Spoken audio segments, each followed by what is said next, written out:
Lung অ্যাবসেসের মতো chronic lung abscess কিংবা ফ্লোরোডেসিসও করে দিচ্ছেন মনে হয় আপনারা। প্রিন্সিপাল স্যার আসসালামু আলাইকুম স্যার। মতলব আমাকে রাতে জানিয়েছিল, তো আমি ওটা ইন্দ্রজিৎ এবং কামরুল স্যারের সাথে কনভে করেছি স্যার আপনার মেসেজটা।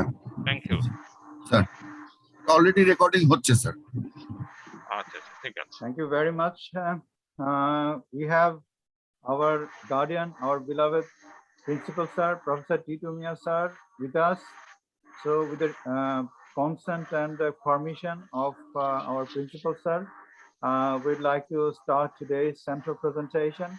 Welcome, dear audience. I'm Dr. Indrajit Prasad, Associate Professor of Endocrinology, Dhaka Medical College. Welcome all of you to today's central presentation.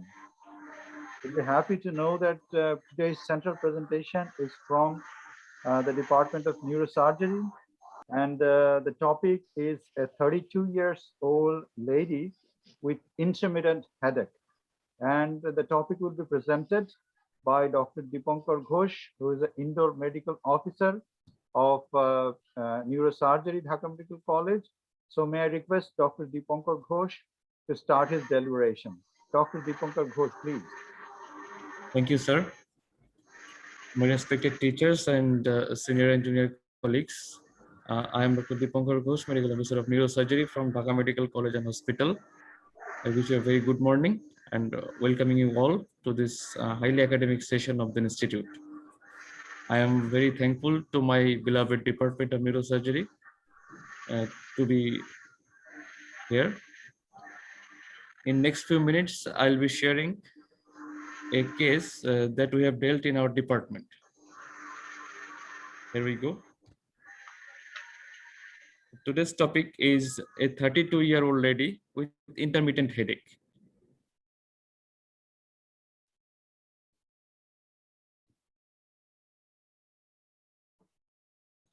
Our patient is a 32-year-old right-handed married Muslim housewife hailing from Bhola, and got admitted to our department on 4th January 2021, and the patient was examined thereafter.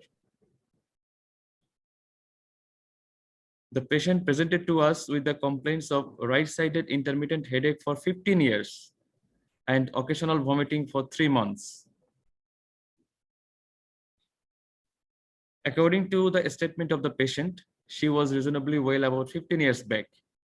Then she started to experience headache, which was intermittent, right hemicranial, throbbing in nature, non-radiating, mild to moderate in intensity with no diurnal variation, with no known aggravating factor, and relieved by taking painkillers to some extent. Headache lasted usually for 10 to 15 minutes, occurring for 3 to 5 times a day, repeated over every 5 to 7 days. But on last 3 months, headache turned into severe in intensity and almost continuous, but it remains throbbing. Headache was severe enough to hamper her daily life and sometimes associated with vomiting, followed by subsidence of headache. Headache was not associated with any flashing of light, fear of light or sound, any preceding sense of unwellness, any sort of identified physical or mental stress, nasal stuffiness or tearing, and no residual tenderness of head. She has no history of unconsciousness, convulsion, head injury, visual disturbance, speech difficulty, difficulty in swallowing, nasal regurgitation of food, nasal intonation of voice, limb weakness, or difficulty of balance. She is a non-hypertensive, non-diabetic, and non-asthmatic. She has no history of fever, cough, vomiting of blood, passage of blood through stool or urine, chest pain, bone or joint pain, anorexia, weight loss, or decreased appetite, or history of tuberculosis or contact with tubercular patient. With all these complaints, she was admitted in the Department of Neurosurgery of Dhaka Medical College and Hospital for better management. Regarding past illness, there is no history of any previous significant illness, hospital admission, or surgery. The patient lives with her husband and 2 children, and there is no similar kind of illness running in her family.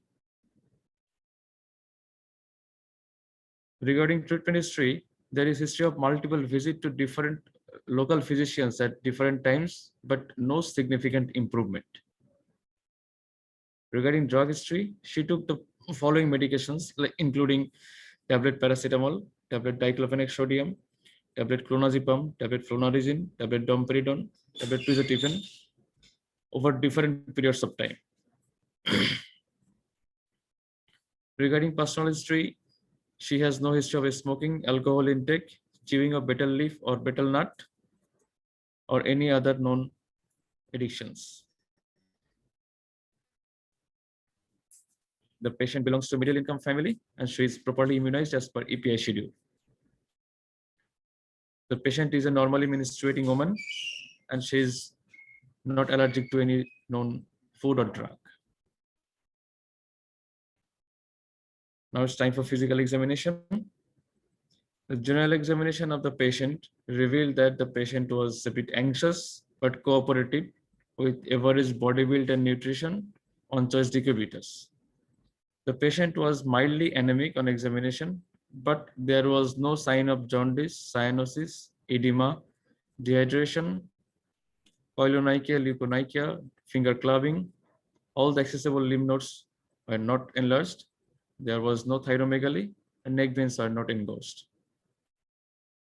The skin condition and hair distribution of the patient was normal with intact hernial orifices, and all the vital signs, including pulse, blood pressure, temperature, and respiratory rate were in normal physiological limit.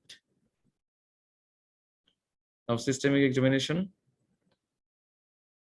Among the systemic examinations, nervous system examination revealed that the higher psychic function of the patient was intact with normal speech, and the patient was well alert with GCS-15.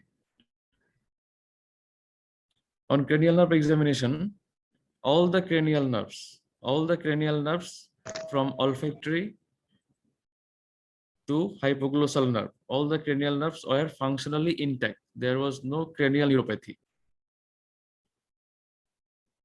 On motor examination of both upper and lower limbs revealed that the bulk of the muscles, tones of the muscles, and power of the muscles of both upper and lower limb, both proximal and distal group, were normal. Regarding reflexes, the superficial reflex, like plantar reflex, were bilaterally flexor, and Hoffman signs were bilaterally negative. And regarding deep tendon reflexes of both upper and lower limbs, all the deep tendon reflexes were normal. Sensory examination of all four limbs revealed that all the modalities of sensation, including pain, touch, temperature, joint position, vibration, and proprioception, were intact. There was no sign of cerebellar dysfunction, no sign of meningeal irritation, and the gait was normal. Among the other systems, including respiratory system examination, all the findings in inspection, like shape of the chest, movement of the chest, and respiratory rate, were within normal physiological limit. On palpation, the position of the trachea was central, expansion of the chest was symmetrical, and vocal fremitus was normal. The percussion note was resonant on both lung field, and auscultation revealed that the breath sound was vesicular with no added sound, with normal vocal resonance. Regarding cardiovascular system examination, examination of the precordium revealed on inspection, shape of the precordium was normal, apex pit was not visible, and there was no visible pulsations.